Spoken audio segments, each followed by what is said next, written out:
नमस्कार दोस्तों, आप सभी जो लोग एडीपीओ की प्रिपरेशन कर रहे थे उन सभी लोगों को बहुत बहुत बधाई, शुभकामनाएं। जो लोग इंटरव्यू के लिए सिलेक्ट हुए हैं, आज का ये वीडियो लेक्चर ऐसे सभी विद्यार्थियों के लिए फ्रूटफुल साबित होगा जो इंटरव्यू की प्रिपरेशन कर रहे हैं। तो आप सभी लोग मंजिल के बहुत करीब हैं। जिस चीज की आप प्रिपरेशन कर रहे थे अब वो एक कदम दूर है और इस कदम का नाम है इंटरव्यू। इंटरव्यू को हम साक्षात्कार बोलते हैं और ये सिलेक्शन प्रोसेस का अंतिम चरण है। इस अंतिम चरण को आप अच्छे से क्वालिफाई कर सकते हैं यदि आप कुछ बातों का ख्याल रखेंगे। तो आज के इस वीडियो लेक्चर में हम लोग समझने वाले हैं very important tips of the ADPO interview.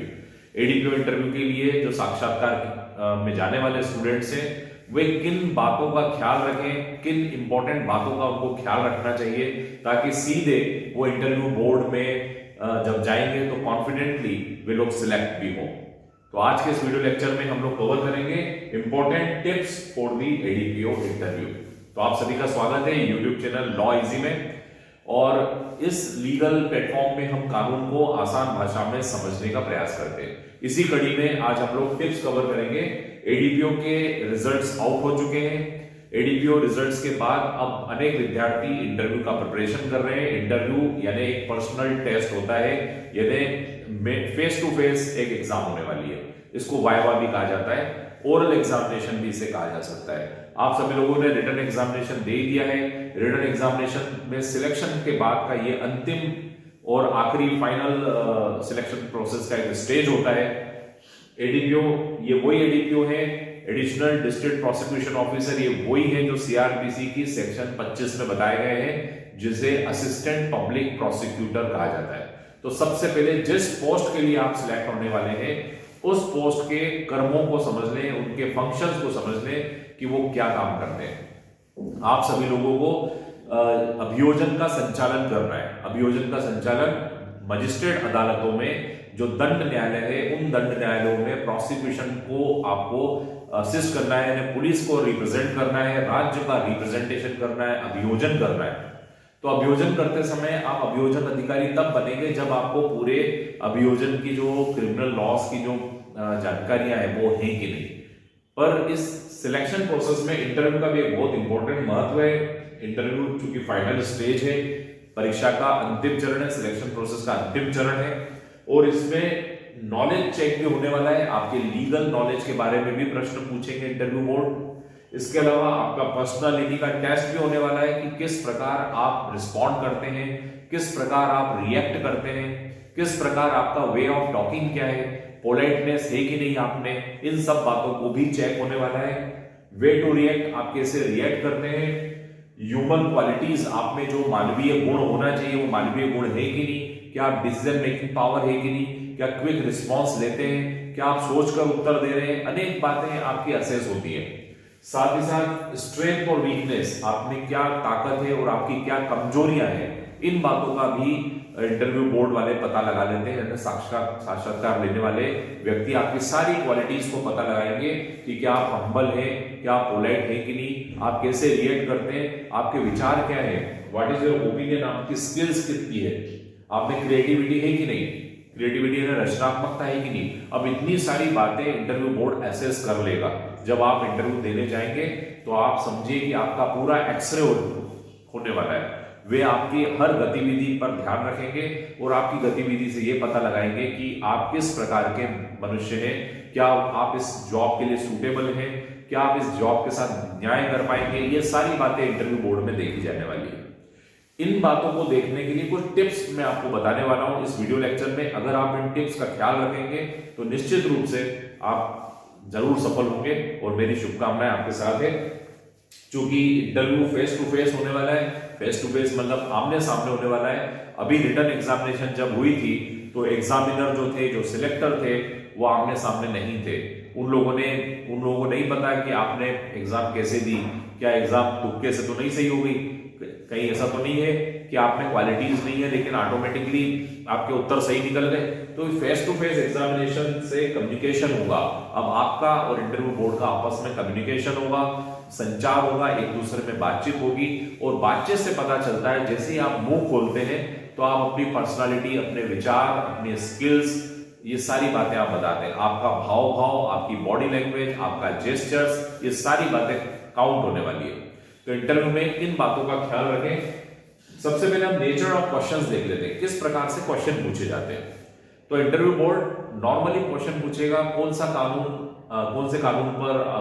आपको अच्छा लगता है, किस कानून में आपकी ज्यादा इंटरेस्ट है, किस कानून में आपकी रुचि है, और आपने जो कानून बता दिया उसी कानून से संबंध में आपसे फिर प्रश्न पूछने लग जाते हैं। या कई बार यह भी पूछा जाता है कि कौन सा कानूनी उपबंध आपको अच्छा लगता है, उस उपबंध में क्या है, कौन सी ऐसी बात है जो आप अच्छे से एक्सप्लेन कर सकते हो।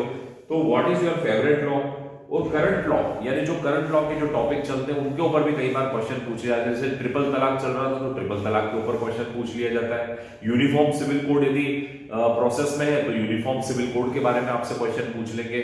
ऑर्डिनेंस चल रहा है तो ऑर्डिनेंस के बारे में आपसे प्रश्न पूछ लेंगे। 2003 के इंटरव्यू में एक विद्यार्थी से प्रश्न पूछा गया था कि शहर की राजधानी कैसे बदलती है। उस समय बॉम्बे का नाम मुंबई कर दिया गया था, तो पूछा गया था कि शहर का नाम बदलने की क्या प्रक्रिया है। तो जो करंट टॉपिक होता है उस करंट टॉपिक पे भी प्रश्न पूछे जाते हैं। कंट्रोवर्शियल लीगल टॉपिक को भी कई बार कवर कर दिया जाता है। कुछ ऐसे लीगल टॉपिक है, जैसे आपको याद है सिटीजन बिल का बहुत विरोध भी हुआ था। कृषि बिल आए थे, कृषि बिल का विरोध हुआ था। जो कंट्रोवर्शियल लीगल टॉपिक है उस पर आपके ओपिनियन जान सकते हैं। आपका किसी बिंदु पर क्या विचार है, क्या ओपिनियन है, आपकी हॉबीज क्या है। अगर आपने जो हॉबी बता दी उस हॉबी के बारे में क्वेश्चन पूछने लग जाते हैं। तो ये सब बातों का आपको विशेष ख्याल रखना है कि नेचर ऑफ क्वेश्चंस क्या होते हैं। अब मैं आपको कुछ इंपॉर्टेंट टिप्स बताना चाहता हूं जो कि आपको इंटरव्यू में यानी साक्षात्कार में बहुत काम आएगी। सबसे पहले लिसन केयरफुली, ये सबसे इंपॉर्टेंट टिप है, इसको आप ध्यान दीजिएगा। जब भी इंटरव्यू बोर्ड आपसे कोई प्रश्न पूछ रहा है तो सबसे पहले आप उनको ध्यान से सुनेंगे। अच्छा, लिसन केयरफुली के पहले भी मैं बात बताऊं आपको, जब भी आप अगर इंटरव्यू बोर्ड के अंदर जा रहे हैं तो आप परमिशन लेकर जाएंगे, मैं आई कम इन सर, और जब तक वो बैठने का न कहे आगे होकर चेयर लेके नहीं बैठना है। बैठने की भी परमिशन लेनी है। जब उठ के जाते हैं तो भी आपको मे आई गो ऐसे परमिशन लेकर जाना है। ये आपकी पोलाइटनेस बताती है तो, और एरोगेंसी दूर करती है। और जाने के बाद सबसे पहला प्रश्न ये ध्यान दीजिएगा कि वो क्या पूछ रहे हैं। तो you have to listen carefully, क्योंकि सुनने वाला अच्छा श्रोता ही अच्छा वक्ता होता है। तो सबसे पहले सुनना जरूरी है कि क्या कहा है, और उन्होंने जो कहा है उस क्वेश्चन को ध्यान से समझिए। अगर आपने क्वेश्चन को नहीं समझा तो यू कैन आस्क, आप उनसे फिर से पूछ सकते हैं, लेकिन बिना क्वेश्चन को समझे उसका उत्तर नहीं देना है अपने को। तो नंबर 2 पे अंडरस्टैंड द क्वेश्चन को ध्यान से समझें कि क्या प्रश्न पूछा है, उस हिसाब से आप उसका उत्तर दें। फिर इंटरव्यू बोर्ड पे जब भी आप जाएं टाइम का ध्यान रखें, समय पर पहुंचे, समय से बल्कि पहले पहुंच जाए। उसके बाद turn off the cell phone, आपका सेल फोन नहीं बज जाना चाहिए, सेल फोन बंद होना चाहिए, इसका भी बहुत विशेष ख्याल रखना चाहिए। सेंस ऑफ ह्यूमर, आपके फेस पे स्माइल होनी चाहिए, एक एनर्जेटिक फेस होना चाहिए, थका हुआ फेस नहीं होना चाहिए, एनर्जेटिक फेस, और एक पॉजिटिव ऊर्जा के साथ में, करेज के साथ में, कॉन्फिडेंटली, आत्मविश्वास के साथ में आपको उत्तर देना है।